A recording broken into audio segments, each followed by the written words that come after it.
अब इंडक्टिव बायस क्या होता है भाई? सबसे पहले हमने पढ़ा कैंडिडेट एलिमिनेशन, ठीक है, एंड हमने पढ़ा वर्जन स्पेस एल्गोरिथम. अब will the candidate algorithm, जो candidate elimination algorithm give us correct hypothesis according to you? Think about it. ठीक है, and what training example should we learn to request next? Okay, तो हमें कौन सी ऐसी training examples पढ़नी चाहिए? ठीक है जी. अब तुम्हारे हिसाब से जो ये क्वेश्चन है, I will answer in the end, but you guys think about it.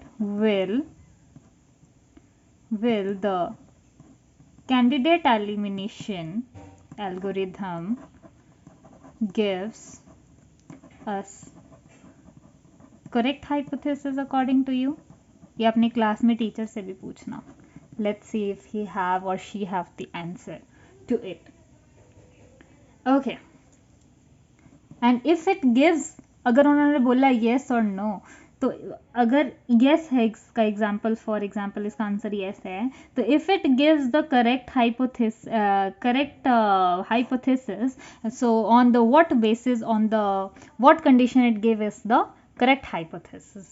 So next question is, if yes, then on what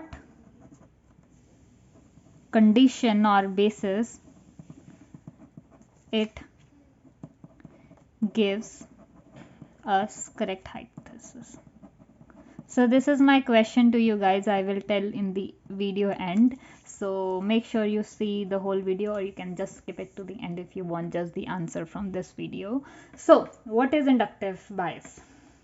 So inductive bias में अपन के पास दो टाइप्स हैं, एक इंडक्टिव लर्निंग और एक deductive learning. Inductive learning is from experience we derive rules. Okay, अब इसमें मैं एग्जांपल देती हूँ. फॉर एग्जांपल, आप लोगों ने फर्स्ट टाइम चावल बनाने सीख रहे हो, ठीक है. So what you did, you take the pan and you added rice and you added water in it.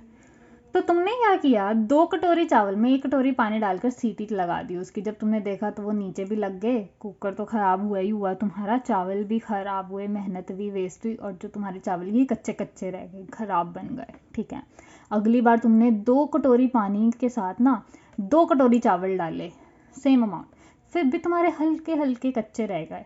ठीक है, फिर तुमने क्या किया, 2 कटोरी पानी के साथ 3 कटोरी पानी के साथ 2 कटोरी चावल डाले और तब बॉईल किया, तब तुम्हारे थोड़े एक्स्ट्रा जो थे वो बन गए. तो तुम हर टाइम जब बना रहे हो तो तुम उसमें एक चीज़ नोटिस करो कि हाँ ये ज़्यादा हो गया, ये कम हो गया.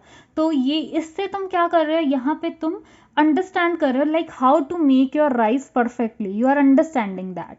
ठीक है, so this is what we learn in deductive learning. So from the examples we drive the rules. So here we are driving the rules, and in deductive learning we already have the existing rules that we are applying to our examples. For example, अगर हमने यहाँ पे rice जो है वो बनाना सीखा, we have made the recipe like for 2 cup of rice you need 2.5 cup of water.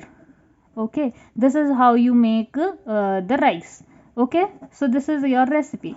And in deductive learning you already have this. In inductive learning you made this recipe, in deductive learning you already have this recipe and you are making according to it.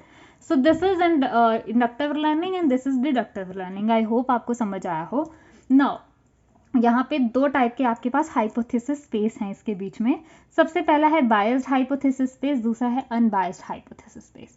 Biased hypothesis space में हम सारी training example को consider नहीं करते हैं. ठीक है, हम सारी ट्रेनिंग एग्जाम्पल को does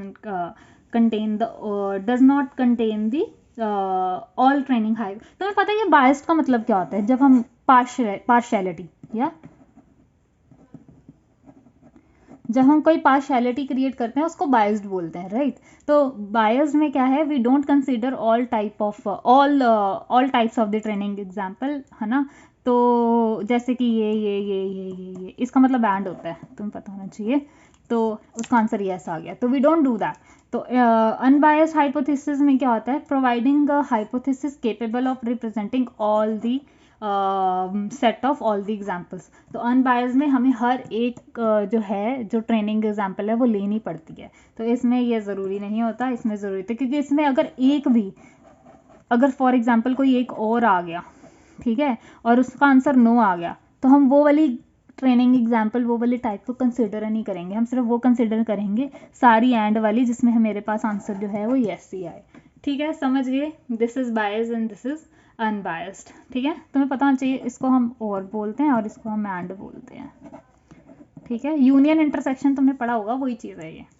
So this is our inductive bias learning. So let's proceed with the decision tree learning. This is very very very important, 101% आएगा ही आएगा, नहीं आया तो इसके अलावा भी बहुत सारे इंपॉर्टेंट है, जैसे artificial neural networks and genetic algorithm, तो वो हैं, वो आगे आगे वीडियोस में मैं तुम्हें कराऊंगी। पर decision tree is very important, so make sure you understand the upcoming video, and thanks for watching.